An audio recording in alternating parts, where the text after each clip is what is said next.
from the 915 to H-Town, from the Panhandle Plains to the Valley, and everywhere in between. This is the 50/50 Podcast, powered by College Promoters USA. Join me, Hector Cano, as we cover the Texas high school club and college soccer landscape, along with an inside look at the college soccer recruiting scene. The 50/50 Podcast is a platform about the people and for the people who are dedicated to the beautiful game. College Promoters USA, founded and located in San Antonio, operates as the only family-owned college recruiting company in Texas that brings a truly professional, local, and face-to-face approach to area high school student athletes and their families. If your son or daughter is serious about college athletics, call them at 210-494-6363 or visit collegepromotersusa.com anytime. College Promoters USA, the best investment a parent can make in their high school student athletes.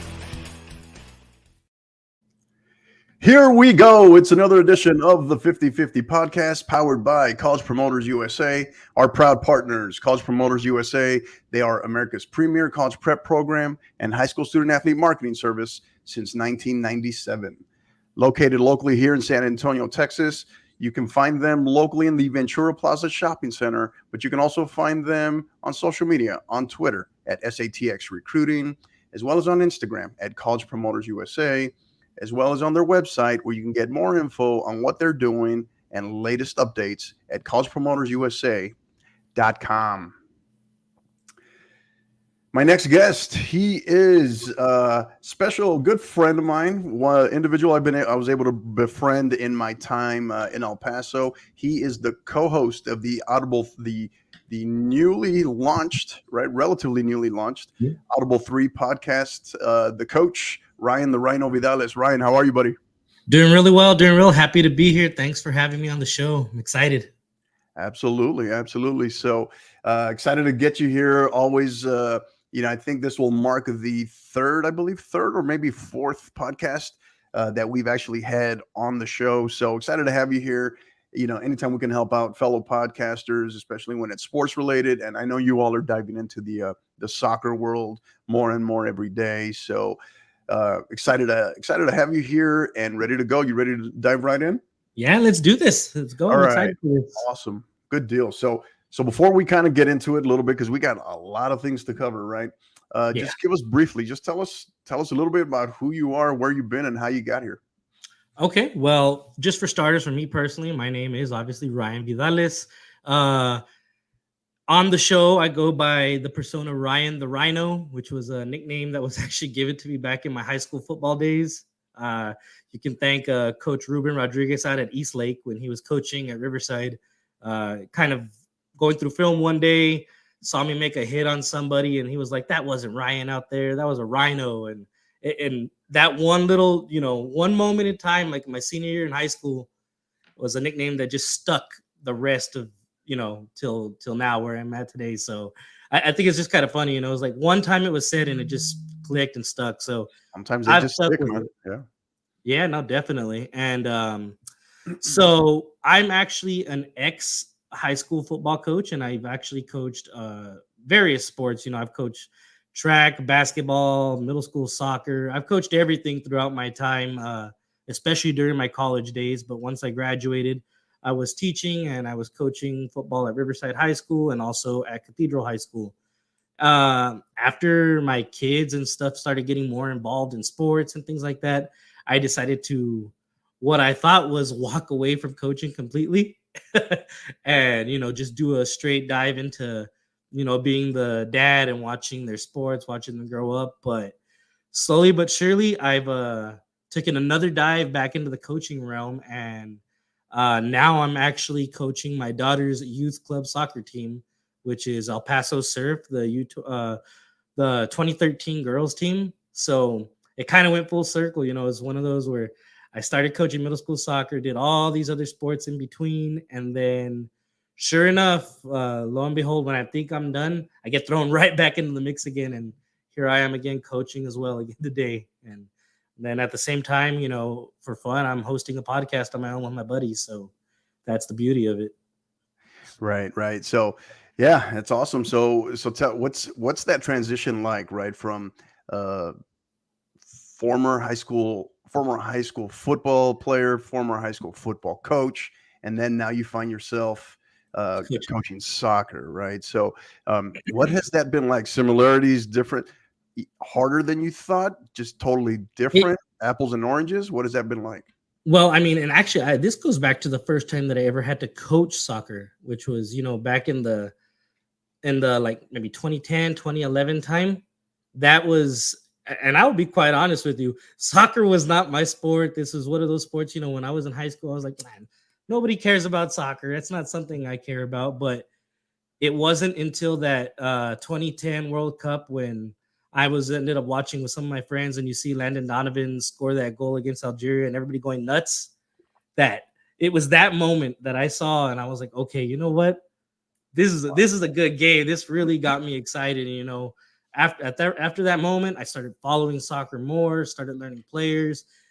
Then I took on a coaching gig at Hillcrest Middle School, coaching girls soccer. And I'm not gonna lie to you, I've coached football at different age groups my whole life and never been nervous. The one day that I'm coaching girls 7th grade soccer, that I'm going into this thing and I'm sweating. I'm so nervous because I don't know the game as well, but at least at that level, the good thing, I think it's just the idea of you being a good coach, being able to motivate the girls, get the best out of them. At that time, I may have not known all the X's and O's, all the tactics, but I knew how to coach kids and make them better athletes overall. And I think that was an important learning experience for me. Now, you go full circle. I've coached at the varsity level. I've coached in a TAP state championship football game with Cathedral High School. Nice. And, I've had those big moments where it's something that, I could definitely deal with the pressure, but now you go into youth sports and that's another completely different realm because, Oh yeah.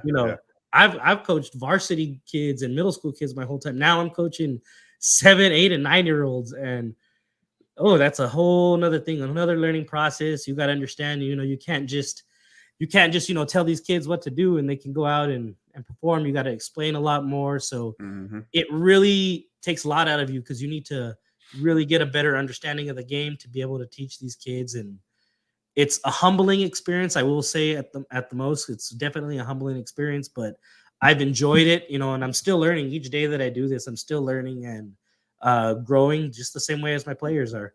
So definitely it's been a good experience, but two completely different realms that I've had to go from, age group and sport wise, but it's been fun. It's been great. Awesome. Great stuff. So kind of switching gears here, tell us a little bit, what are your thoughts on today? They had earlier today, what was it, 5 p.m. Eastern, excuse me. We had the United 2026 FIFA World Cup host city announcements. Thoughts on that? That was, I know there was a lot of opinions on that. There were some eye openers. Yeah, no, definitely. I was right there with you. I was waiting for the drop, waiting to see who it was. And for the most part, like, I think most of the host cities that I thought were going to host got the bids. Along with what I think was the popular opinion of people that were shocked, was that Washington, D.C. did not get one of the bid spots, but for obvious reasons, it's we're the host country. So you would think that the capital would get the highest bid, but at the same time, I can understand it. And then the other big complaint, like, people were complaining that Kansas City and Atlanta got bids over places like, say, Chicago and Denver. And to me, I think that also stems from the idea, well, one, Chicago didn't even put in a bid, so they were out to begin with. And two, I think a lot of people, if you're not a soccer fan, you probably don't know that Kansas City is a pretty big soccer market. So that was not a shocker to me, but to the non-fan, any casual person just trying to see, that was probably a big shock to them. Like, why is Kansas City when you have Dallas, you have San Francisco, LA, and then you have Kansas City? But they've hosted many U.S. national team games, and I think it's played at they're going to do it at Arrowhead Stadium, right? So it's my understanding. I believe so. That's my understanding from what at least the last plan that I saw. I think that's what they had proposed. Yeah, no. And then definitely the biggest thing for me, being that we're both from Texas, I'm excited. We got both Dallas and Houston. So yes, sir. I've already told my buddies, we're going to a game this World Cup. even if we're starting to save now, I don't know how much those tickets are going to be come down. Yeah. I mean, were you ever able to attend back in the 96? No, I never. So the last time, Was it 94? Sorry. last time it was here in 1994. Yeah. I think I was, what was I? I was about, I think I was 16 maybe years old at the time. And yeah, I was no, definitely it wasn't going to happen, but I remember tuning. A lot of people didn't quite know what to expect, but the fever, the phenomenon of the World Cup, it transcended a lot of, it really changed the trajectory of this sport in this country, right? So that was really, I remember just a lot of just viewing parties there with family at home. I remember the watching them play, obviously the big win over Colombia, right? And then of course also the watching them play Brazil in the knockout round on the 4th of July, so it was pretty crazy, pretty cool. But yeah, no, I've never had the opportunity to attend, but now, coming in 2026, it's like, got to make it a point. I know one of the biggest things is you have a lot of people are already speculating that, or they're saying they don't anticipate that they will be able to afford attending these matches, even though they'll be right here in our own backyard. But I don't know, it just depends. One of the biggest things too is there's going to be just so much more availability, right? Because the stadiums are going to be bigger. But with that availability in terms of tickets is also going to come so much more demand, I guess, Exactly. to accompany that, because it's that first World Cup that goes from 32 teams to 48, right? And when we say 48, we're really talking 45, because the 3 host nations will automatically be in. So yeah, there's a lot, there's a lot there, but definitely looking forward to it, what that's going to look like. But also, the other piece too is like going back to today.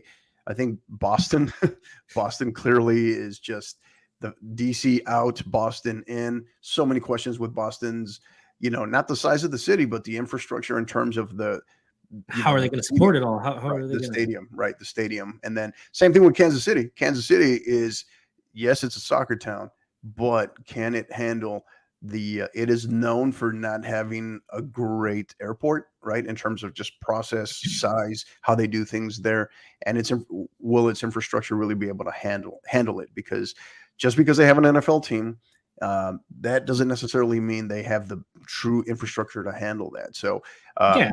I mean, not only that, but when it's the NFL game, you've got a lot of the local residents attending these games. It's a World Cup game, so you could have people from Brazil and all these other nations trying to fly in, and hotel stays, all that. It's right.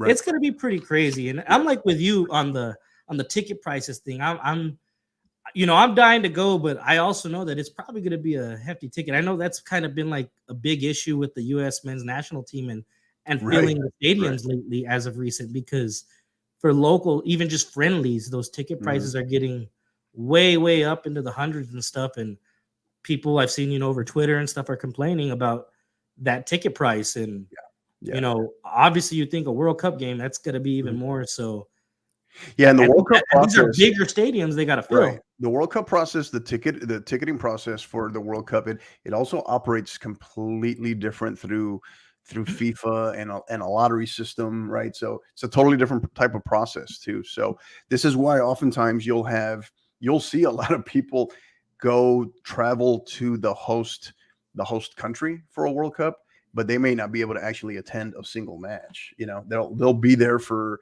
set number of days, 5 days, 7 days, and they'll partake in, because it's just, who was it? I think it was, I don't know, was it Andres Cantor maybe said it, or I don't know if it was Gianni Infantino said it, that it's going to be, rather than just one Super Bowl, right? It's going to be like 80 Super Bowls is what it is. So taking place at one time. Yeah. So it'll be interesting. The travel obviously will be interesting, because you're talking about, from Canada all the way to, what's that? Vancouver or Boston, take your pick. Yeah, right. Two different ends. All the way to Mexico City. That's going to be an interesting one. But I was pleased to see that, and that's what I was kind of curious to see, how they were going to handle those cities in the central part of the country, right? So your Dallas was a shoe-in. Houston was Kind kind of. of was one of those bubble cities, but to see Houston get it as well, to see you knew it was you knew Kansas City and Denver were bubble teams or bubble cities, I should say, as well. So to see at least one of them get it, but then when I saw Philly came up, I saw Boston came up, and I was like, oh man, I was like DC's not going to get it, right? And then it was the same thing down when you went down the southeast part of the country. You saw Miami, right, or Atlanta first, sorry, and then Yeah, it was Miami Atlanta right or away, Miami. and you And knew then you knew Miami was a shoe Orlando's in, out. right? So as soon as Atlanta came up, there was reason to speculate that those cities that were really believed to be true bubble cities, such as Orlando, Cincinnati, and I forget the other one, were really going to be on the outside looking in. But nobody would have really anticipated DC, to be honest. So a big surprise there. Big surprise. Yeah, no, it definitely was. And I correct me if I'm wrong because I don't remember on the show. Did they mention who's hosting the final? No, they haven't gone into that. So the latest report Okay. I saw is that they will travel. I think these respective host city. I'm assuming it's all 16 cities. All 16 host cities are going to. I forget where they are going to meet with FIFA this weekend for actual procedures on how that's going to play as far as groups, right? Groupings, and then the actual groups and where they will take place. All of that is scheduled to be officially announced in December, immediately after the 2022 World Cup, the Men's World Cup. Okay. So yeah. Well, I'm rooting for Dallas on that one, man. I want the final here in Texas. Yeah, and it's strongly believed that because of a lot of the modifications that will have to be made to SoFi, even though SoFi is considered to be right now like neck and neck, maybe slightly better, the overall better stadium than maybe AT&T, and because it's the newest, it is widely believed that AT&T Stadium, because of the capacity, right, and its capability, is considered to be the true like the true challenger to what is it, MetLife Stadium in New York or New Jersey, And actually hosting it to the final, right?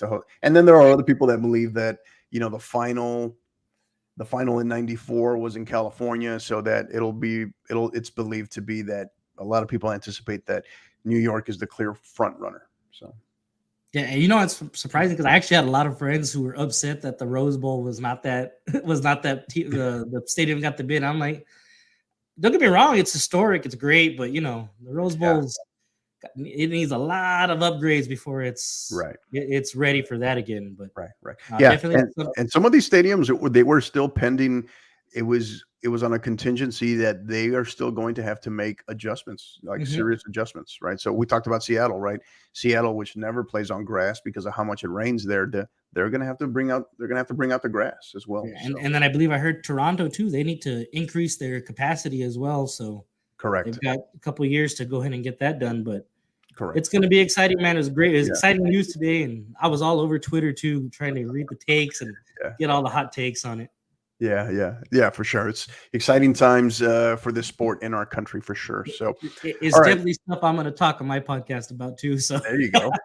Awesome. So speaking of the podcast, perfect segue. So the Audible 3 podcast, you got, I'm going to take liberty with her name. So if I get them wrong, let me know. Yeah, so you're good.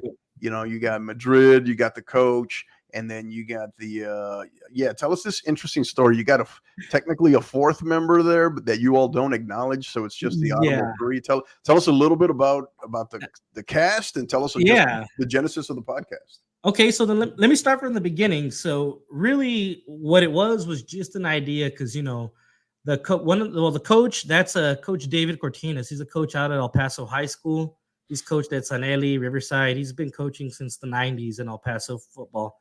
And then Daniel Madrid, who we call Baby on the podcast, is a coach that I worked with at Cathedral High School. And his father was actually one of my coaches during high school football at Riverside. So, we hang out a lot. We, go out to eat. We watch sports together. And we had always talked about just, man, we have these conversations amongst us three. We should just record it one day. So, one day we just decided, let's put the cell phone down in there. Let's just click record while we're talking. We stopped at the end and it was like an hour and a half later and we had some pretty good content. And I was like, we could probably turn this into a show with, a little tweaking and some structure. So we decided we're going to run with it. Now, the idea at that point was we're just three guys, what's our name? What do we, we just know we can talk sports, but where do we go from there? So we started looking and it was actually, I think it was Madrid's idea that he found the picture of Mount Rushmore. And, it has the 4 presidents' heads on it and everything. Right. So we're like, well, we like that concept. Let's use that artwork and let's put us on there. So obviously, there's 3 of us. So we went 1, 2, 3. Who's that 4th person? And so a funny story is the coach has this like obsession with llamas. he just, I guess it's an animal he likes and thinks it's funny. So in his house, in his living room, he has this big stuffed animal llama that's just always there on the couch. We're always talking about it, making fun of it. And we're like, you know what? Why not get that llama to be our mascot? It'll be like the mascot of the Audible 3. There you go. We'll put him on the face and we'll add him to the logo. And so that's kind of what we did. We took a picture, got a graphic artist to kind of, superimpose us into the Mount Rushmore picture with the llama as well. And I think you even said kind of looks like a kangaroo or something, but yeah, it was honestly mostly to be funny, but just to have something catchy because, people know like, oh, it's that group that has the funny animal on the, Right. So, right. And so we came up with a name. Not too many podcasts have their own built-in mascot, so that's exactly. Pretty cool. Right. And we've even done some, pranks. Like sometimes we'll ask the llama a question, but it'll be dead silence because it can't talk. So, you're burying the lead here, though. It's like it's not just a llama, right? Like llama, it actually even has a name, right? You got to give us that full name. Yeah, and so it's Larry, the inaudible llama. And so where that stems from is because we decided to come up with the name Audible 3 because we're all football coaches. And in football, when you're changing up a play, it's called an audible. On the line of scrimmage, you can audible the play into a different play. Yeah. So we're like, well, we can use that. And since we're all talking, we're being audible. It's kind of a play on words. Right. So there's 3 of us. We're the Audible 3. And we have this llama who's our mascot who does not talk, so he's inaudible. So that's why it's the Audible 3 with Larry, the inaudible llama. And that's how we got our name. That's how the podcast. Now, how long did that take, though? How long did that take? Like once you decided, once you said it's like, hey, I think we're gonna pursue this right now. We got to come up with a name and a logo. How long did all that take? So we and I can still remember like how it went down. So we were watching TV or sports. I can't remember what sport or what was on, but we were watching stuff on a Sunday, maybe around 6:00 at night. We came up with the idea of we're going to do a podcast. That was the definitive thing. We spent the rest of that week coming up with ideas, pictures, artwork until we solidified something the following week later. And then we decided the following Sunday, all right, we're going to record. We're going to do this. And you'll hear, if you hear our episode 1, our pilot, it sounds vastly different from all the other episodes. Because I noticed that. Yeah, I noticed that. Which is honestly, it's pretty prototypical of most podcasts, right? You can see how they evolve just in like their first 10 episodes, right? Oh yeah, definitely. And that was kind of the plan. So, episode 1 was literally us around a table with a laptop and a phone recorder. And that's how we did it, man. We just input the audio. There was no, individual mics, no nothing, no board. Everything was just us talking. And obviously the sound quality was not very up to par.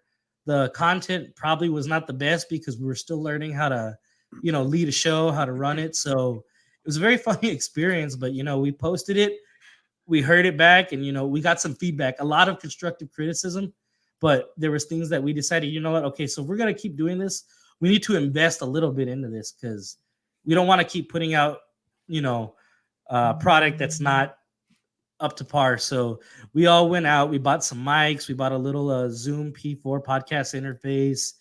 Not the most expensive equipment, but we dropped about maybe $500-600 between the 3 of us on some stuff to go ahead and Which is pretty. That's pretty easy to do, and that's even then that's still being yeah. Yeah. It was one of those things that we're doing it and we're like, wow, this is we weren't expected to get into this. But you know what? The good thing about it was we figured if we're dropping the money, then we're gonna take this serious. Right. So that was what we did, and we ended up dropping it. And then you'll see right into episode 2 and on, we just decided we're gonna actually take this serious. We've been pretty consistent. We usually record on Sundays, release on Mondays, and it started to grow. It was funny because we never really did this for the intention of really getting listeners. It started off just as a fun idea between the three guys. I mean, in our intro, it even says, 3 random guys talking about a whole lot of nothing and turning it into something. And that's kind of our goal. When we even discussed the idea of the podcast, we wanted to make it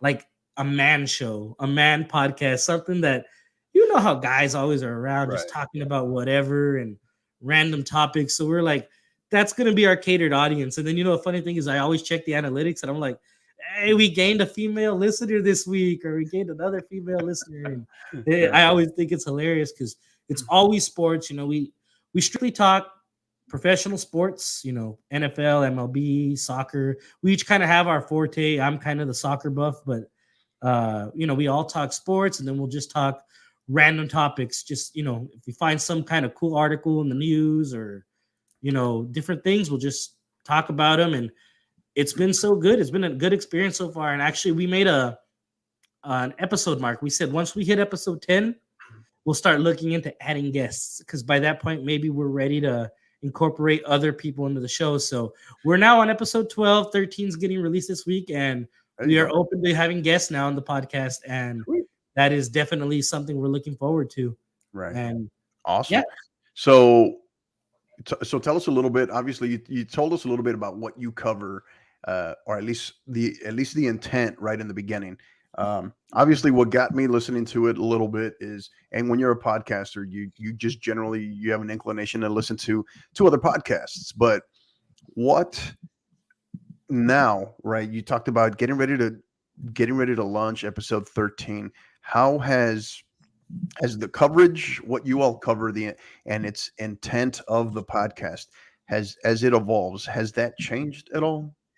Well, yeah, it has a lot in the sense because that's the biggest thing with podcasts too, is you got to have content. You got to have fresh and good content, and I think stuff that's relevant. That's the big thing, because you can have topics all day, but like, for example, the NBA playoffs are going on right now, but we don't want to sit and talk NBA finals every single week, because then after a certain point, it gets too, redundant, the same thing. So that's the biggest thing. And I think that's the good thing of having 3 minds looking for ideas and stories and articles on Twitter and stuff to talk about. Like, the idea is it's still sports related, but we want to keep it in the sense where, we're trying to not do the same thing every week. Like, it's not going to be NBA finals. We might touch a little on hockey.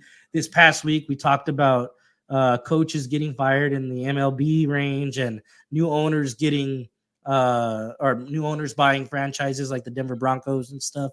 So it's not even always sports specific. It's other side stories about the coaches, owners, different things like that, and trying to stay fresh up to topics and not being redundant. Because then if you're saying the same stuff, then you're not going to get people wanting to hear every time. You need that fresh content. So it's definitely biggest challenge. What's been the biggest challenge for you guys? Maybe you personally, and you all as a group so far.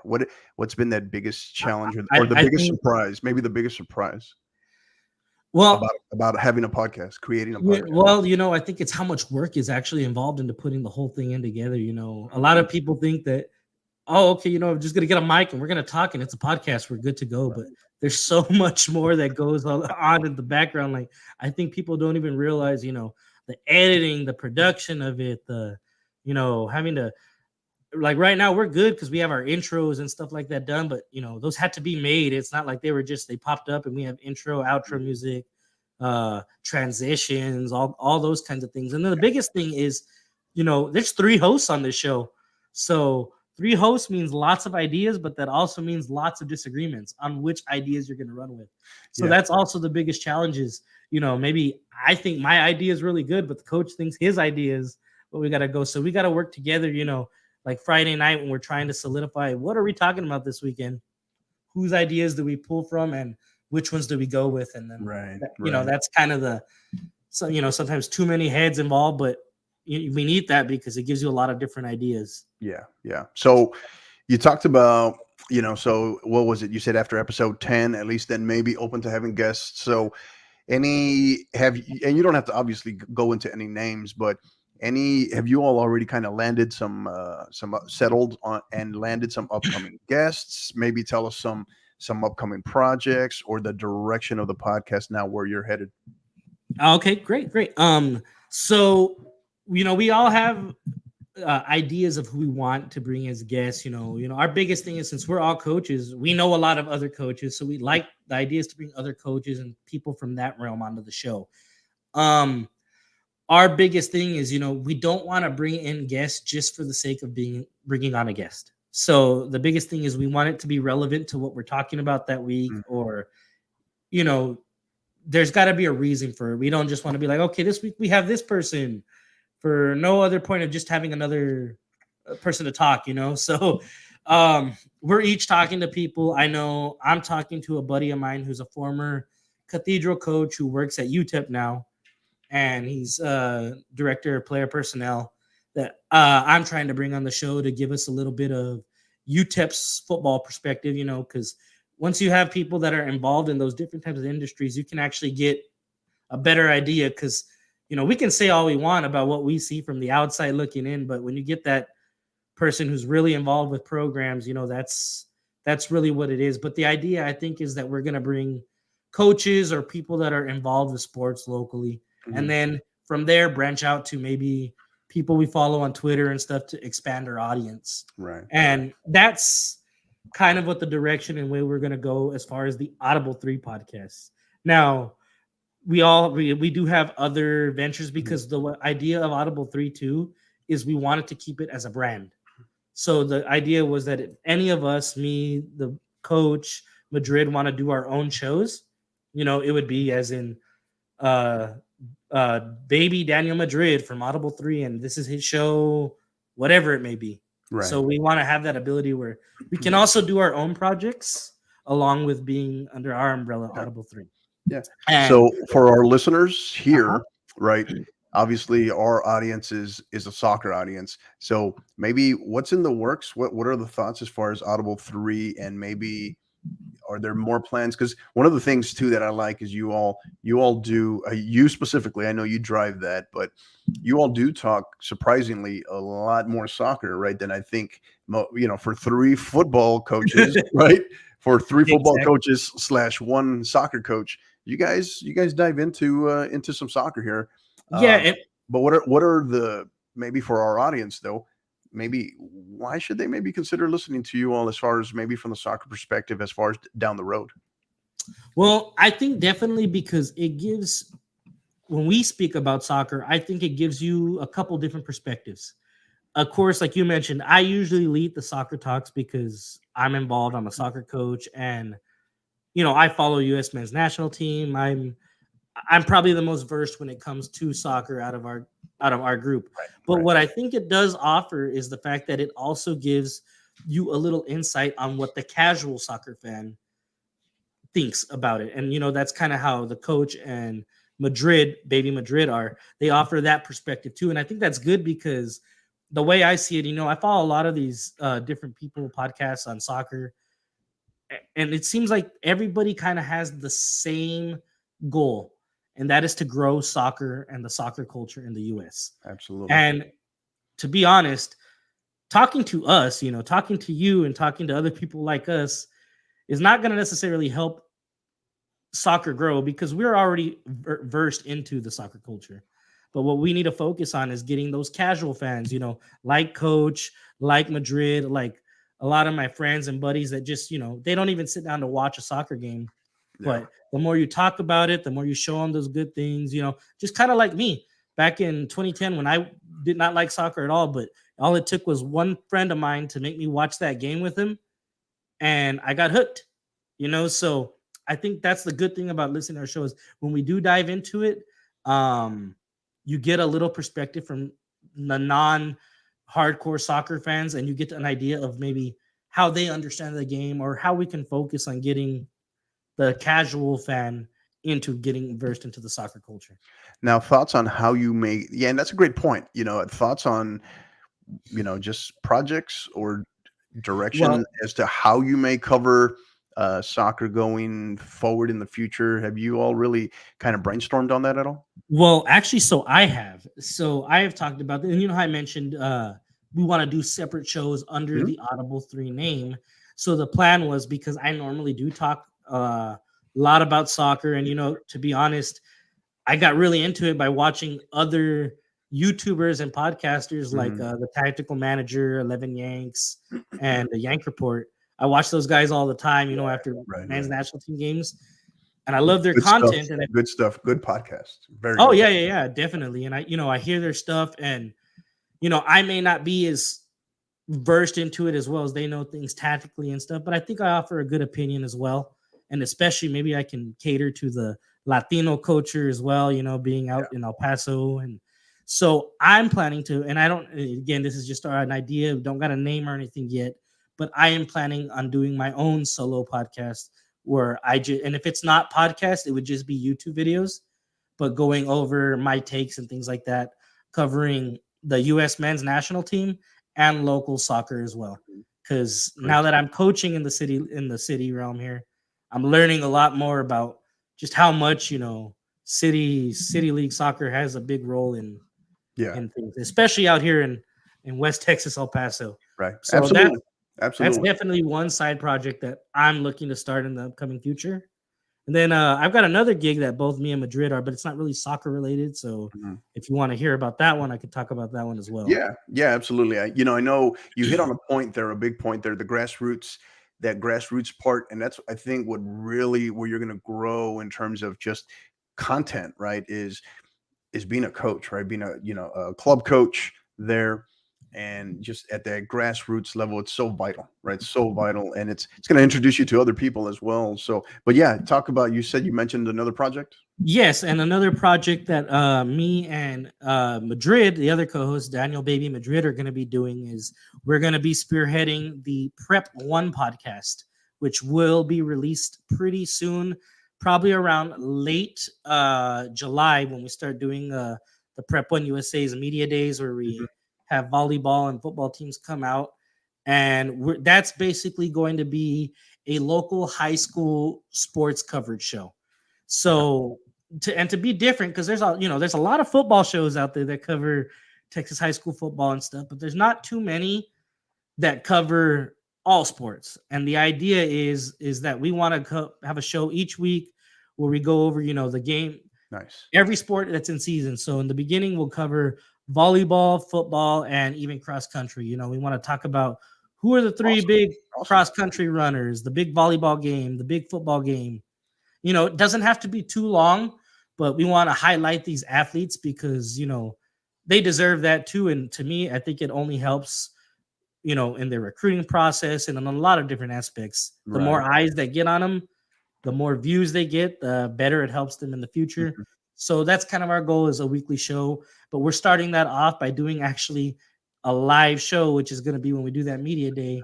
That's awesome. And Yeah. we're gonna have coach after coach, and that first episode, I'm not gonna lie, I don't even know if I'm gonna have the voice for it because Water, man.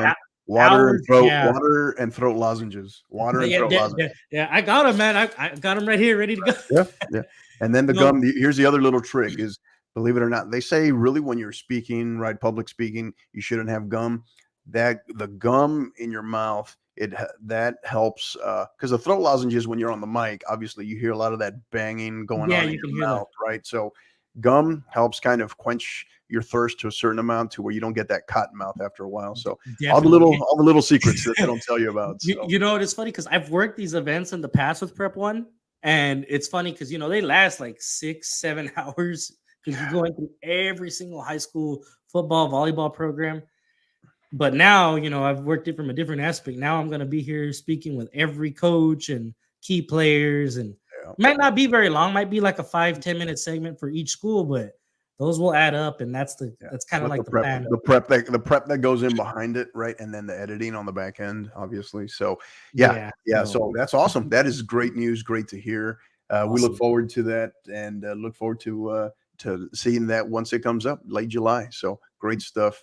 So we're switching gears here. Let's talk about, so what's been the big topic or set of topics this week as it relates to high school sports, and specifically and also high school soccer, right? Where these UAL proposals that went up back on Tuesday, June 14th, at their annual meetings in Austin, there was a handful. There were three big ones, where, as it relates to soccer, right?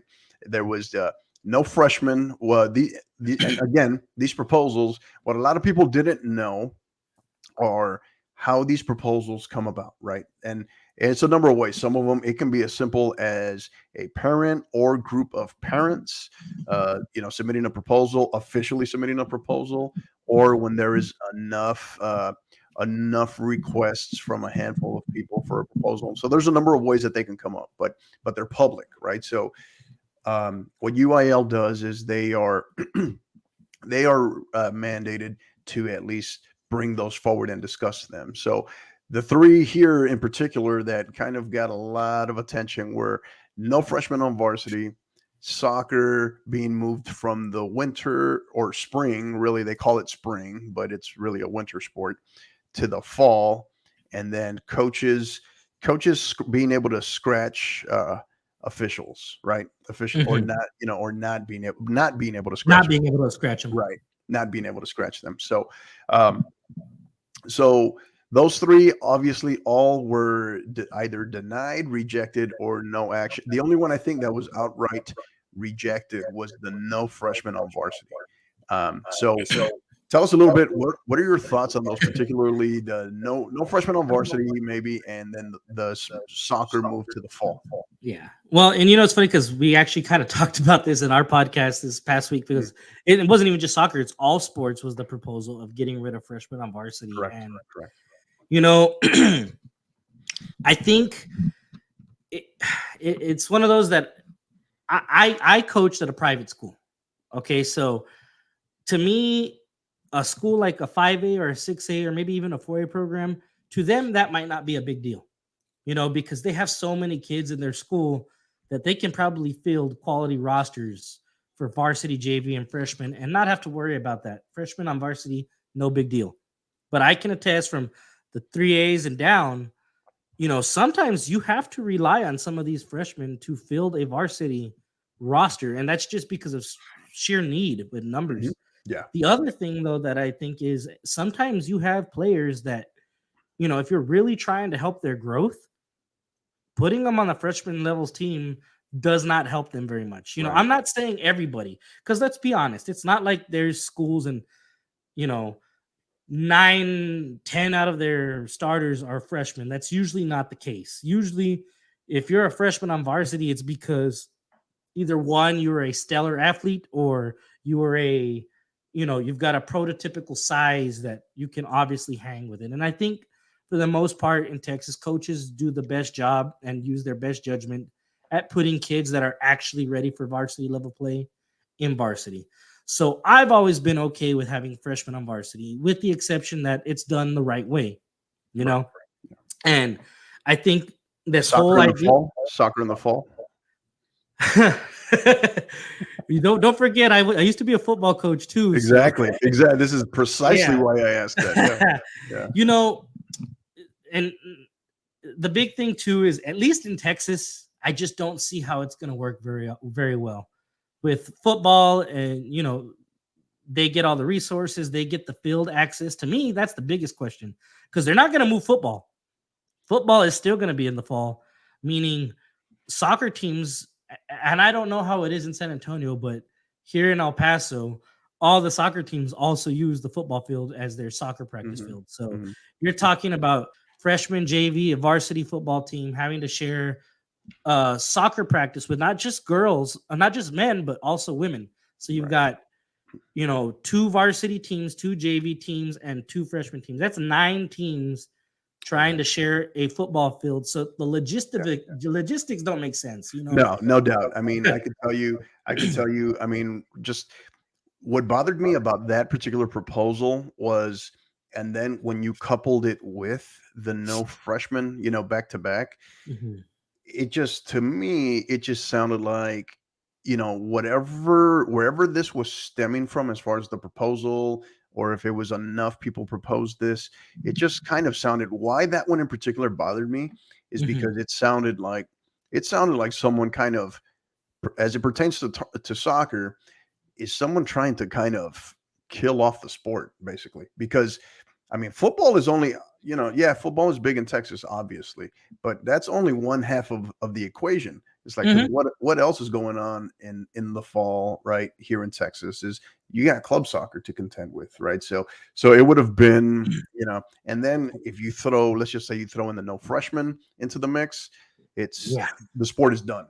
The sport would be Oh, done. definitely. I mean, because Sport- and then especially in soccer, you have so many good freshmen that can play up with. I mean, of Absolutely. all of Well, all you talked about sports. private schools. You talked about private schools, right? In which, where I coach at one here in San Antonio, and freshmen, I had, it's a Division 2, it's a TAPS Division 2 school, which is, TAPS is equivalent to UIL of a 5A, right? But Mhm. numbers wise, it's more like a 4A, like a small 4A Mhm. probably, but in terms of equivalent to UIL. But this past year, or last year, I should say, this past season, last season, on my varsity, right? Varsity that included a roster of 21 uh, young ladies. We had seven, or I'm sorry, eight freshmen were on the varsity, including five were heavy contributors, four were starters. All freshmen. So yeah, Mhm.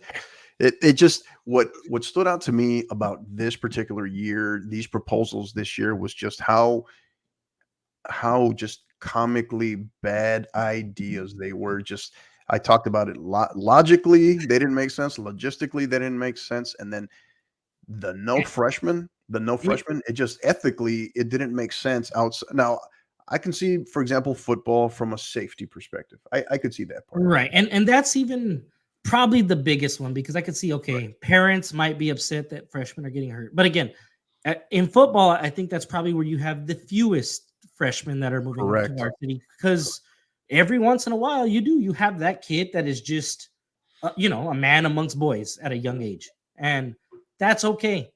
But like especially in soccer, you have some of these kids that are just so highly talented that, for example, you put all those freshman girls and keep them down on the freshman level. They might be putting up 60 goals on a year on teams, but is that really helping their growth, or is it just Yeah. a glorified practice for them at that point? Right. Yeah, at a Exactly. certain point, you got to test these girls and boys and really help them for their growth. Otherwise, we're not really doing them a service. Yeah. That, at least that's my take. And honestly, it seemed like if you look on Twitter, it seems that was kind of the consensus is nobody was really for any of these proposals. And then as Yeah. far as the other one, the scratching of officials, well, I mean, I like your take more on that because you're an actual varsity coach. So Mhm. what do you think about that? Like, Yeah, I think, I mean, I could get, it was a bit of a catch-22, because I could see where every coach you speak to, right, they're gonna have at least one official, right? One official that they're that's like, it. no, it's like, this guy has it in for me, blah blah blah. And okay, whatever. I I get it, right? I get it from the coach's perspective. From the official's perspective, I see how, in this situation, the coaches don't exactly have the leverage because of the extreme, especially, it was already bad going in pre-COVID, right? Yep. Post-COVID, it's it's extremely upside down. I'll give you an example. So the private school soccer season in TAPS begins right at the start of November, right? And it starts earlier and it ends earlier. But from November through December, we had three officials for every varsity match. Once UIL started in January, officially started, right? I didn't see, so from January all the way until our first state playoff game in the by district round in Houston, which was in late February. We didn't see a three person official crew again, right? Because they were that Really? it was that bad, and there was a lot of cancellations. Or not Wow. cancellations, but having to make adjustments. And so yeah, it was this past season was the worst I had seen it in terms of just the shortage, right? So Wow. from that perspective, I could just see that the leverage wasn't necessarily there in terms of for coaches. The benefit was clearly in terms of the officials, and I could see that. I mean, for me, I felt like the other two were far more important proposals to focus Mhm. on and make sure that we voice our opinions, those do not pass. So Yeah, uh, no, and that would have been bad. Like, yeah. it's a good thing they didn't, because that would have changed the sport And you had definitely. private school coaches. Right? That were they were publicly voicing that it's like, hey, I hope UIL does this, because then you're gonna have a lot of players that leave public school to go to private school. Yeah, definitely. Yeah, and I didn't want to see that under those pretenses, right? So I'm glad that was able to at least be taken care of for now, but you never know. These could be Yeah, proposals I mean, if it was that show up proposed in. once, you never know if that's, Right. coming Right, years. right. Yeah. So awesome. So we transition here. Last piece, we want to talk about some soccer. There's some 915 soccer. They're high school soccer. They're in the 915 in El Paso. Give us your thoughts, maybe some, and kind of what I wanted to highlight from your perspective is maybe one or two players on the boys and girls side, and one or two let me rephrase that. One or two players to watch, and maybe one or two teams to watch this coming season. All right, cool. Well, I'll tell you what, I'll give you one better, because I made my own top 3 for both Okay. boys and girls, and we can go ahead and do it. And it's funny, because I was trying to stick away, because I was trying to take classification out of it. Okay. Whether 4A, 5A, 6A, because let's be honest, here, at least here in El Paso, you have 4As and 5As that can compete with each other. You have 5As that can compete with 6As. So Right. to me, I took that and made it out of the equation. But we'll start on the boys side of things in El Paso. To me, it doesn't change very much than what we usually have. The top 3 boys teams that I have to look out for, number 1, and these are no particular order, by the way. Okay, I'm just gonna throw them out there. So, number 1, I'm gonna go with Eastlake High School. They made a lot of noise last year in the playoffs, and this team really, they are not the team that rebuilds. They did lose a lot of key players, but they reload. They had a lot of freshmen starting this past season on their playoff run. And I'll drop a few names, just if you don't mind. I'd like to highlight some of these players. They had freshmen NJ Nevades and Chris Mendez. Mendez was actually featured in the Alianza de Football's national showcase. Nice. So, he's a pretty good up and coming player, freshman level player. And the other good thing is at Eastlake, they have 2 feeder programs in 8th grade that come into their school.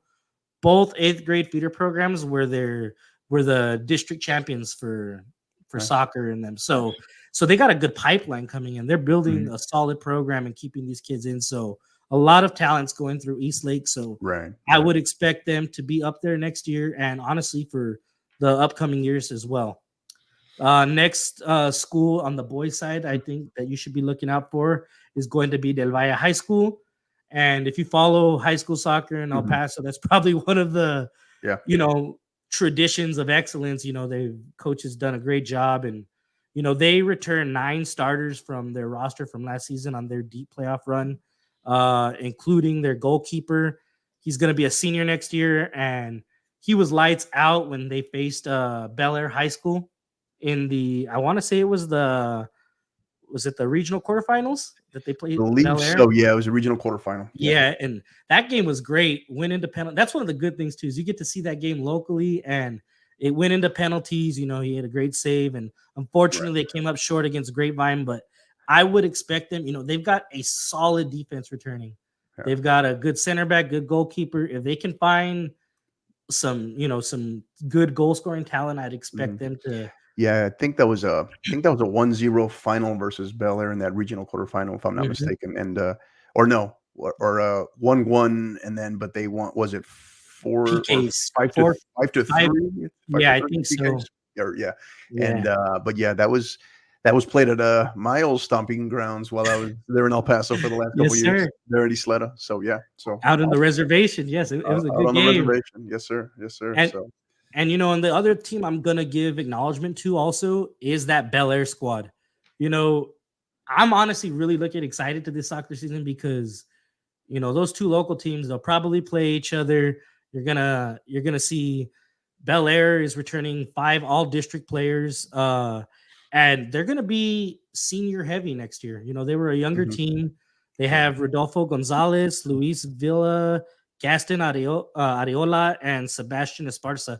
A good offensive group, pretty strong core, and those 4 guys are going to be seniors and juniors next year. Mhm. So I really expect them, to make a good deep playoff run, and and it's funny because they're also usually the traditional El Paso Powers, but they do good job. They have a good job at really, Yeah. keeping things on. Now, those Yeah, are my you can make that argument really. I mean, honestly, well, I don't even think it's really much of an argument on the boys' side. Is those are your second team and third team. They're Del Mhm, Valle under legendary coach Bruce Reichman, and then Bel Air. Excuse me. Those have been your 2 most consistent boys soccer programs over the last, easily you can make that argument, last 20 years, right? mhm.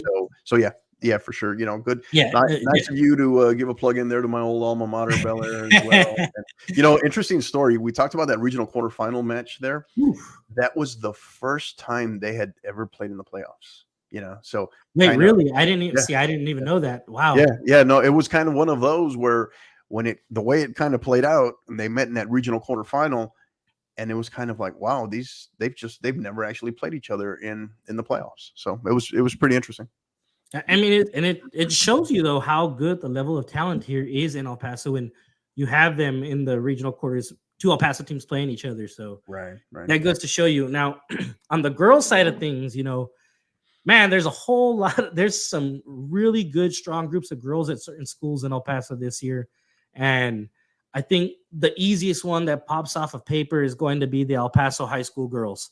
Uh, to put it lightly, they are stacked. They're returning 14 out of their 17 roster from last season. Wow. They've got a great incoming group of freshmen coming in as well. So they're obviously, I think they're going to have a couple freshmen playing up, and they return the 5A co MVPs. I don't want to give names off yet because I'm going to mention them on our players to watch. There you go. But they return both 5A co MVPs, and that says something when the co MVPs both play for the same team. So lots of talent, lots of club talent. El Paso High has. They got a lot of players that play club, and that transitions to usually good high school soccer as well. My number 2 team, or not, sorry, again, not my second team because these are in no particular order, is Franklin High School.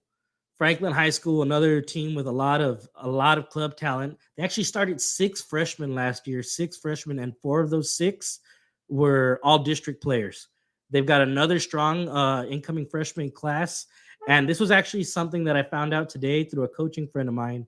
One of the incoming freshmen for next year is actually a player that got called up to the Mexican youth national team, Jasmine Guerrero. Mm-hmm. She's an attacking midfielder playing for the U15. So, they're going to be receiving a player of that quality coming up with them next year. So they're obviously not losing any talent. I mean, they've lost some good senior talent, but they're going to be right up there. Oh yeah, And she'll be an Jasmine Guerrero will be an immediate massive impact, and excuse me, and it'll be one that'll help them to because they have some players there. Franklin has some players to replace there because they're losing some key players off of a very strong traditionally strong program, very good attack. They're forward that they lost to graduation, Sydney Varela. Who's now she's now headed over here to my neck of the your woods, part, St. Mary's. Yeah, St. Mary's University. So yeah, but she'll be all indications she's lighting it up right now, playing for the U15 Mexican youth national team. So yeah, she'll be an interesting one to watch for sure.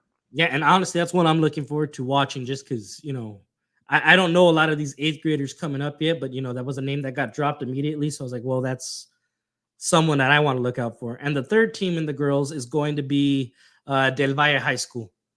So both on the boys and the girls side, Coach Sazo's doing a good job out there. Mm-hmm. She hasn't been at Bel Air very long, but she's getting them well coached. They return a lot of offensive power. They've got their own, I guess, dynamic duo, if you will, which I'll mention later on the top players to watch. But a lot of offensive firepower. They even had a freshman this year that helped contribute to that as well. So offensively, they've got great skills. That's a team that's going to be putting up a lot of goals. They just got to make sure they got that core on defense that can help on that end of things. And I think that's going to be the top 3 girls teams to watch.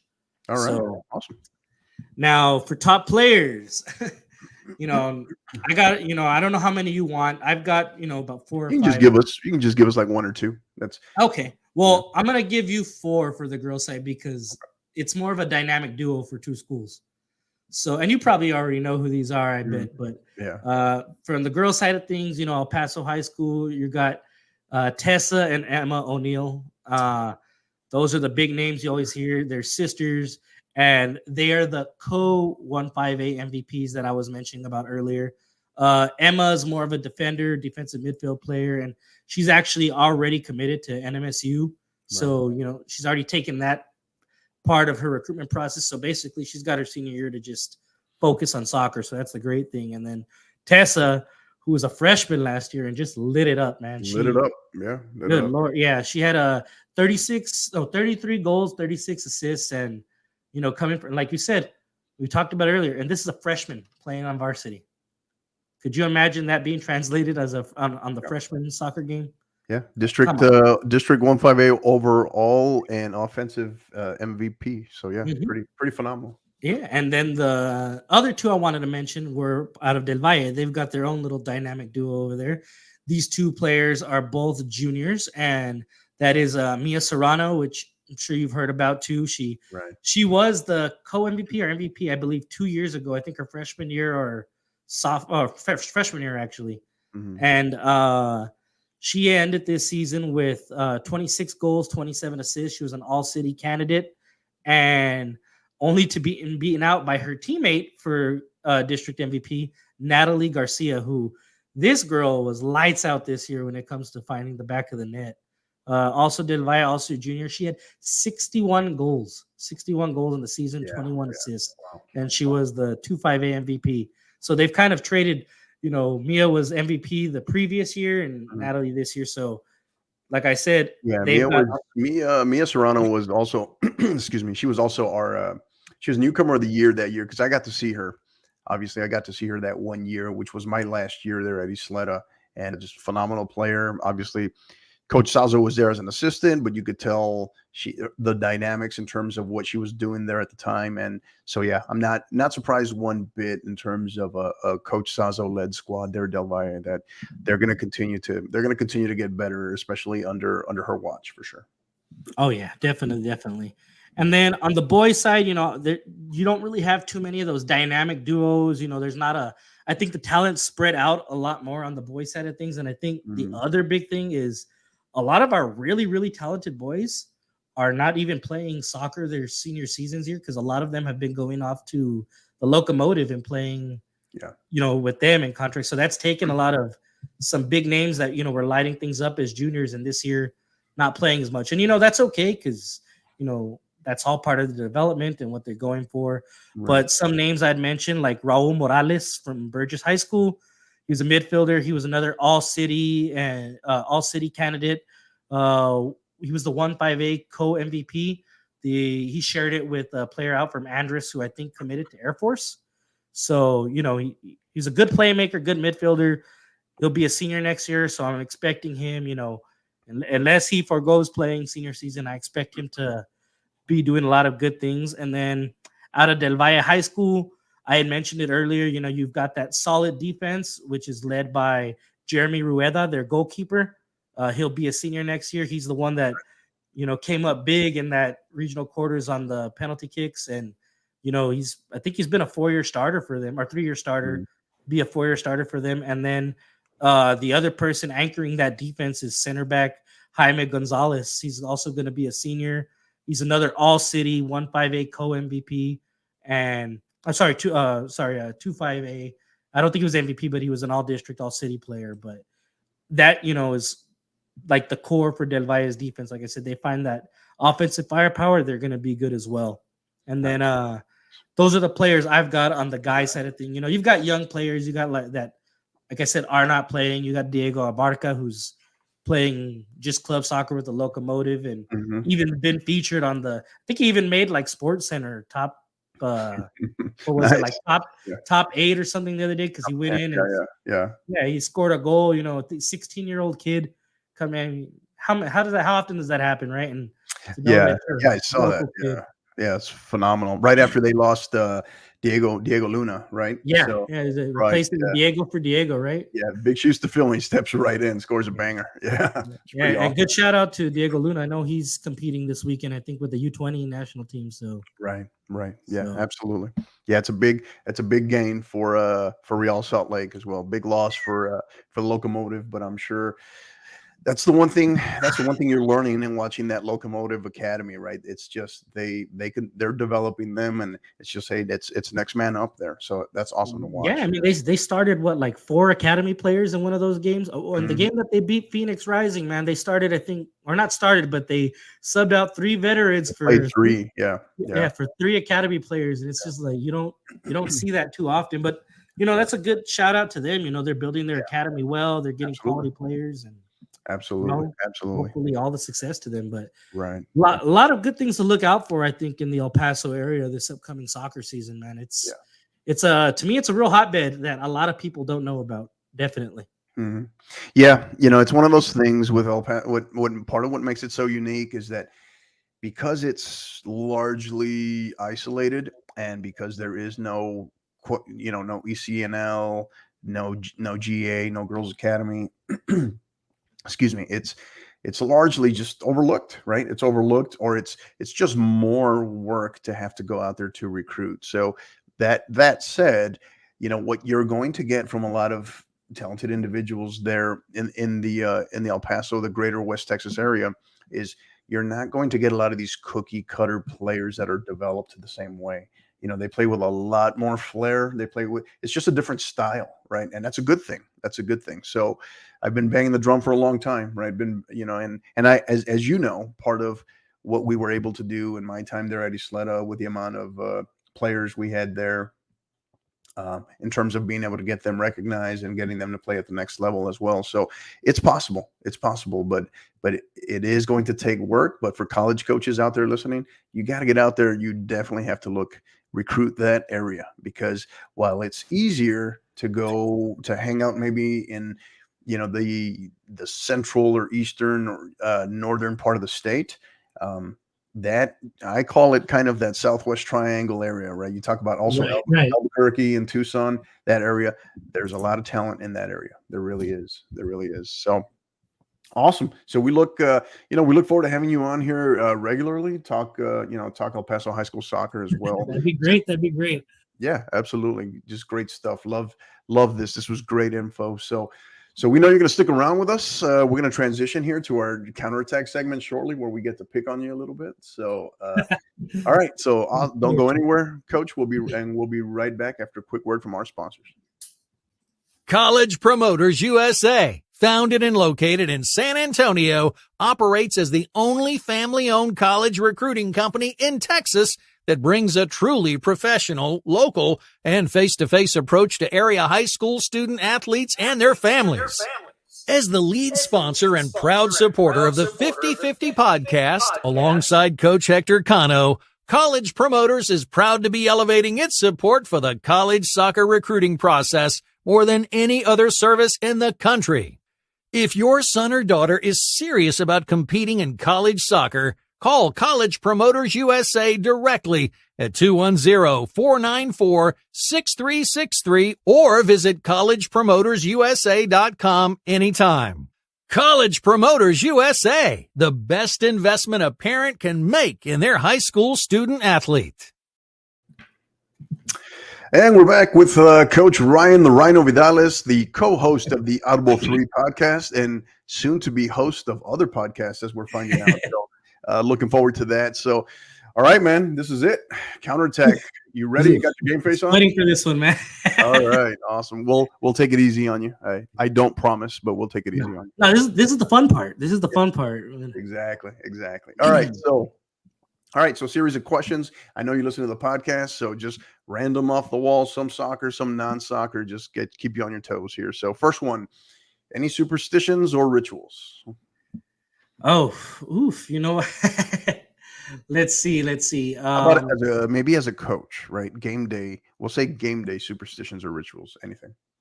Game day superstition. So it's not necessarily the good thing is I wash these socks, okay? But when this actually came back from football, but I always used to have these socks of mine that had these like football on it, and they had like my school colors on it. So I'd wear those for every single game, but it wasn't the type of superstition where I wear them and never wash them again. I don't take it that far, but that was the one thing. I'd wear those same socks to every single football game that I coached, up until my very last season when they finally started tearing and had to do it. But they survived, I think, almost 6 seasons. So that says a lot about those. There you go. All right, awesome. Last song you downloaded. Oof. Let me look at it. I'm gonna look at it right now because it might be embarrassing. I'm not gonna lie to you. It usually is. It's one of those because on Spotify, any song that I listen to, I'll like and I'll keep it. And oh god, let's see. Oh, okay. So it's not so bad. It's actually it's a rock song. So it's by Taking Back Sunday. It's called Make Damn Sure. So, and I even remember why I got it because we were actually talking about the band at the time. A couple weeks ago. So it's one of those that was there. All right. So nothing too bad about. Thank God. I thought it was gonna be like Spice Girls or something like that. All right. No, not bad. All right. Morning person or night owl? Little bit of both, to be honest with you, because I will stay up till 2, 3 in the morning sometimes, but I also have a job that requires me to be up at 7, to get ready for the day. So I really have no choice. But I guess if I had to pick, I'm a night owl at heart. I just more of a night person, prefer the nighttime over the day. Cool. Okay. Yeah. I can feel you on that one a little bit. So, all right. Who plays you in a movie? They're making a movie on the life of Ryan Vidales. Who plays you? What famous maybe actor, celebrity, something? Doesn't have to look like you. Doesn't just who plays? Who is it? Oh God, man. I like to be a funny guy, man. I like to, I would say it had to be someone like Seth Rogen or Jonah Hill. They have that funny, outgoing personality. Like I could totally see like Jonah Hill being out there and just playing my role, playing as a coach out there, but being that funny, witty guy on the field too. I could totally see that because I'm a goofball at heart. There you go. All right. Favorite day of the week? The day that ends in Y. No, I'm just kidding. Of course you're gonna say something like that. Yeah, right? Yeah. No, definitely no. I'm gonna go with Fridays, man, just because I feel like that's the end of my week. Friday hits. Once I leave work at 5 p.m., that's my time to relax. And I say that because Friday is really my only time to relax because since my kids do so many extracurricular things, Saturdays are usually games or practices, and Sundays are the same thing. So Friday is really my relaxation time. I always tell, all the time with coaches and other teachers there at school, at work, when it's Thursday, I always tell them, it's like, hey, Thursday, it's the best day of the week. And they're like, why? It's like, shouldn't it be like Friday, maybe going into the weekends? And I was like, no, it's and jokingly, of course, right? When I picking on the kids, on the student athletes, I tell them now Thursday is the day in the week that's furthest from Monday. By Friday, we're that much closer to coming back to work, right? So, hey, that's true. That is true. So that one always is like, oh, I never thought about it like that. So, all right. Next one is, are you a emoji or GIF guy? Oh, I'm a GIF guy all day. What's the go-to GIF that you can share? When you find yourself using this particular one regularly. It's funny. It's just one of this bulldog, and it shows him like on a park bench, and the bulldog looks real tough and stuff, and it talks about it, and he goes, I used to be a badass, but now I'm a family man. And it shows him like watching the kids and stuff. And I was like, it reminds me of me when I put it out there, because it's like bulldog just looks like old, beat up, but he was tough back in the day. So don't forget that. It's funny, I don't think I've seen that one. I have to check that one out. Yeah, I'll send it to you later on at the end. Okay. Of this. Funny, okay. All right. Yeah, definitely. Me and my buddies will even send like gift wars back to each other. Yeah. That we'll have a whole conversation answering gifts to each other. Yeah, that's what's pretty amazing about them, right? All right. So, favorite and least favorite holiday.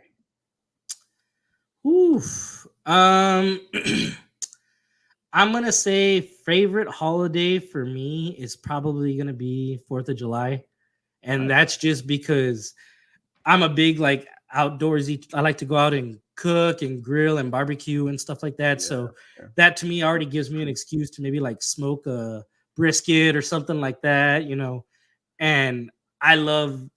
It sounds horrible. I love popping fireworks, man. I like doing that with my kids and stuff. It's been something I've always liked since I was little. So that's definitely a real exciting time. It's summertime. It's time to swim.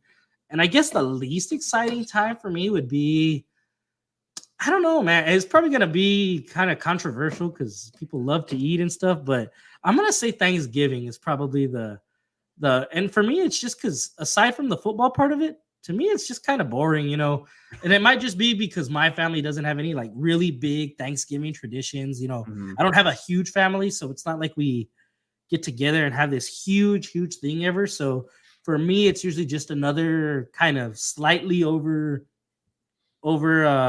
fancified dinner with some football in the background. But this year's going to be great because Black Friday, we got USA England. So I'm looking forward to that.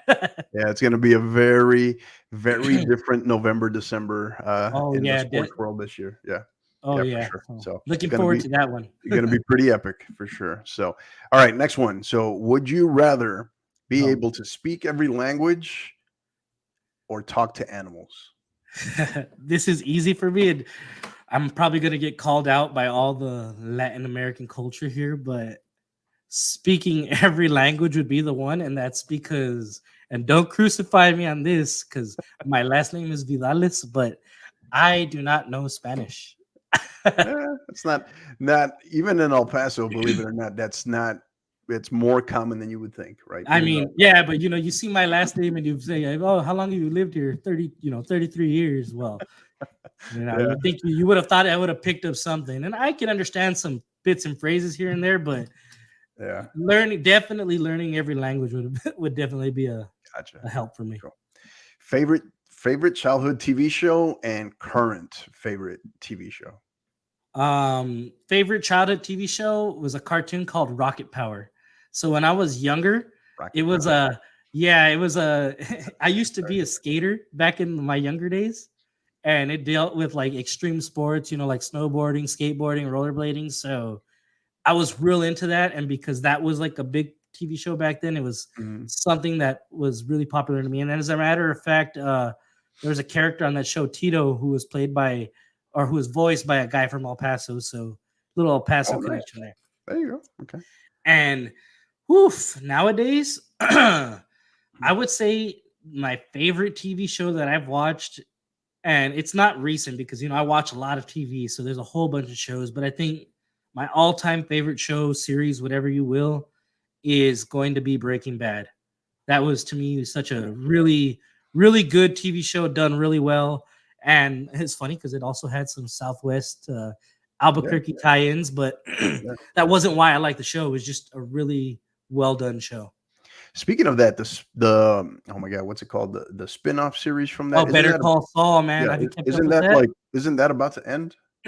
Yeah, so I think so. Maybe about 3 weeks ago, they had their, I guess, mid-season finale, and I think there's like 2 episodes left coming in July. Mm-hmm. And if you watched, man, it ended that show on a crazy note. So if you're watching it, how many seasons did that go for? I want to say 5. I think this is the 5th season. Yeah. So it ran for 5, and it probably would have already been over, but actually COVID stopped it for about a year and a half because it was in production and they shut down everything for about a year and a half. So it probably would have already been done had it not been for COVID. Strangest thing in your refrigerator right now.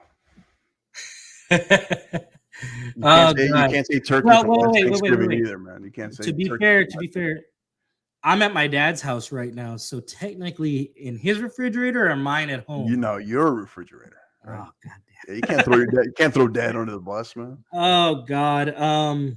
So I would. Well, it's not even that strange. It's just this. It should have been thrown out a couple days ago. Uh-oh, this could be strange. I Yeah. don't know. So Yeah. there's a place called Desert Oaks Barbecue here in El Paso. I don't know if you ever had it when you're here, but there's a. I know what you're talking about. I don't, but yeah, I didn't have it. No. Yeah. So I went there a couple of days ago and I got a Texas potato, which is a baked potato with Right. barbecue brisket and all of the stuff filled in it. But yeah. But I want to say I mean that was since Monday, and it's turning into a science experiment. Yeah, I think it might have walked out on the fridge on its own right now. But other than that, I don't got too much, nothing too crazy. Just I definitely should have thrown that out a couple of days ago. Top Gun Maverick, yes or no? Thumbs up, thumbs down. Have you seen it yet? Like 15 thumbs up, man. Actually, it's funny because when you asked me about the most recent song I downloaded, the one right before the one I told you was actually a Danger Zone. Oh, nice. And if I had selected that one, I was gonna say because of Top Gun Maverick, loved it, man. I thought it was, in my opinion, and this might be, because I loved a lot of the Marvel movies, all that stuff, but to me, it is the best movie of the year so far. Yeah, I'd agree with that. I think a lot of people would agree with that. Yeah. Yeah, but everybody, you got a lot of people who talk about Doctor Strange and all these, and I don't know, man. I thought it was done really, really well. I thought they referenced the original Top Gun just enough where it wasn't overbearing and didn't seem cheesy. Right.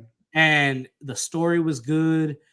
I thought, a lot of times when movies make sequels, they just don't live up to it, or they're definitely not on par. But to me, this one was just as good or even better than the first one. And really well done movie. It was great. I think way better than the first one, to be honest. But yeah. All right, next one. Bucket list destination. Place you want to go before it's a wrap. Whew. That's easy to remember. Because I've never traveled outside of the United States. So obviously on my bucket list, it's going to be somewhere outside of the United States, but I would like to go to Barcelona. Nice. And I think you might be knowing where I'm going with this. Just to watch a specific soccer game in a specific stadium. Right. Where do you think I'm going with this? Yeah, it's got to be a Clásico, right? Yep, exactly. Absolutely. Yeah. If I could go, to Barcelona, Spain to watch El Clásico, I think it knocks off a couple things. It knocks off me getting to travel overseas, getting to see one of the greatest, soccer matchups of all time and one of the most iconic stadiums. Like, that would be ideal. Now, will that ever happen? Who knows? Got to win the lottery or something probably. Someday, man. Hey, you're look how close you're going to be to watching the World Cup, man, in a couple of years. So, hey, if that can happen, you can. Yeah, that's true. That's true, right? Yeah, absolutely. So, all right, final one here. So this one gonna put you on the spot here. You got to be honest though. You got to be objective here. So, scale of 1 to 10, 1 being you're god awful, a 10 you should be a driving instructor. How good of a driver are you? Depends what I want to be. No, I can definitely be like around an 8 or a 9 when I've got my kids and stuff around with me. I will be the perfect driver. But if I'm going to work in the morning, that 8 or 9 drops down to like a 4 or 5. I'm not gonna lie to you, because so it kind of depends on the situation. But I'll go ahead and just meet you in the middle and say I'm a 7 overall. Pretty good driver. I'm usually one of those ones that gets stuck driving, on the road trips and stuff like that for that reason.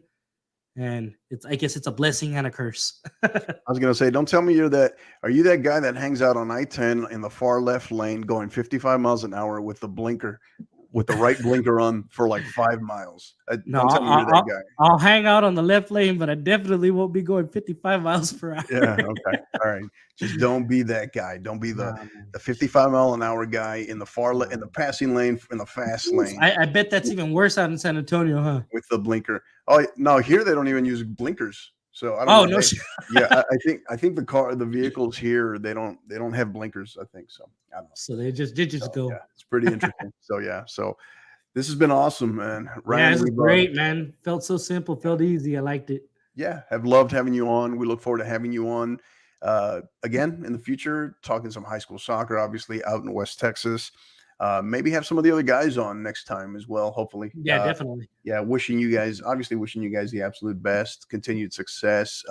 But as customary, before we go, we like to share our final thoughts. And you, as our guest, we'd like to go ahead and give you share your final thoughts with us for the day. No, well, biggest thing, man, I just want to say thank you for having me.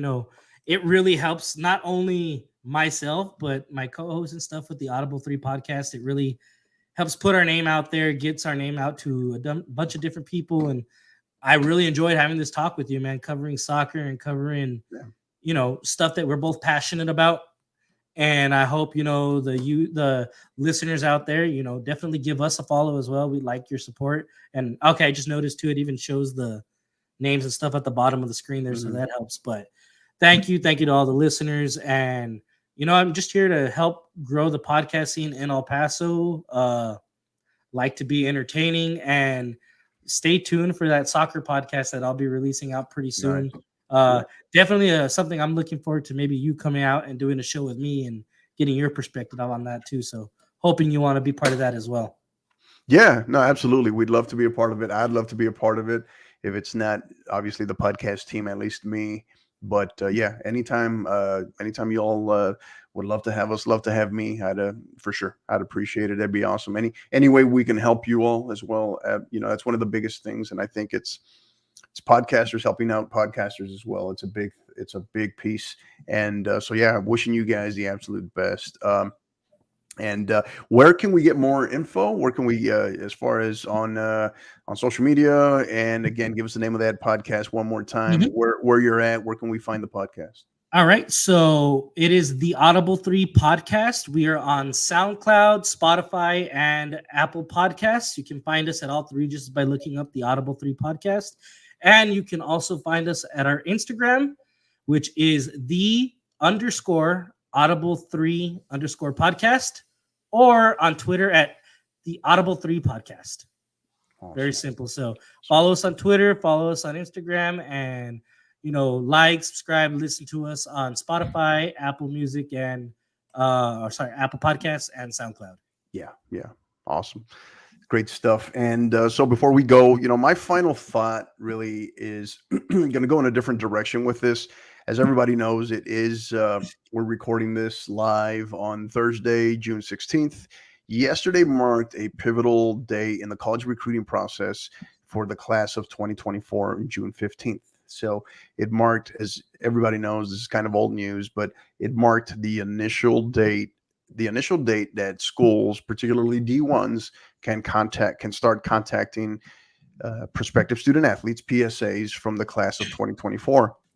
I know it seemed like it got pretty heated on social media and people going back and forth as far as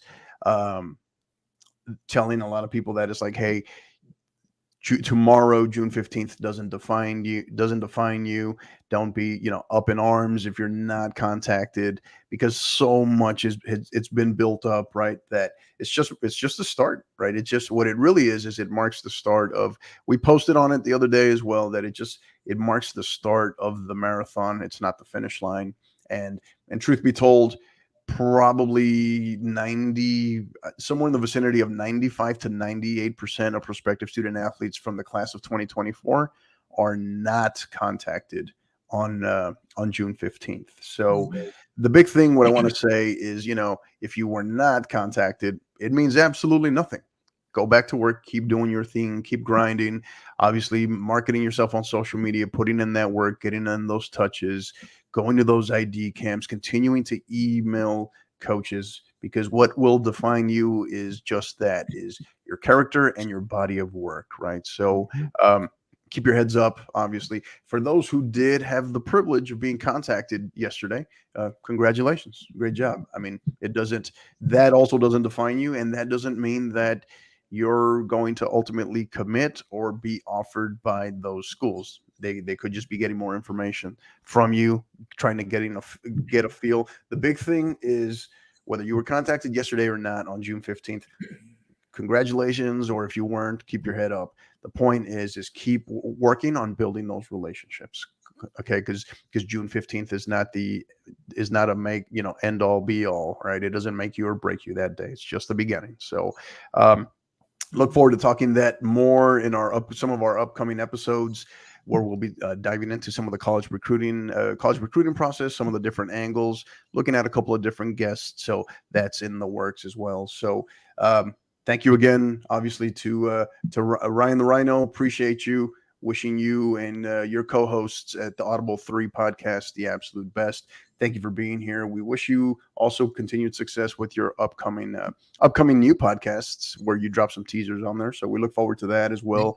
And again, to our supporters, to our listeners, our supporters, we've talked about it recently. It's pretty cool. It's something that humbles us, being able to be listened to in 38 countries and 23 states. It's pretty awesome. We appreciate that. We really do. We're grateful for that, and we don't take it lightly. We don't take it lightly. And we continue to try to put out good quality content for you all, because you are the reason why we do it. So, thank you again, all our supporters, all our listeners, to Ryan as well. Appreciate you guys, and you know what to do. Until the next time, keep downloading and keep listening. You've been listening to the 50/50 podcast, powered by College Promoters USA. Help us continue to grow by liking, rating, and subscribing on all major podcast platforms. And don't forget to follow us on Twitter at 50_50pod, on Instagram at 50_50 podcast, as well as on YouTube at the 50_50 podcast. Until the next time, keep downloading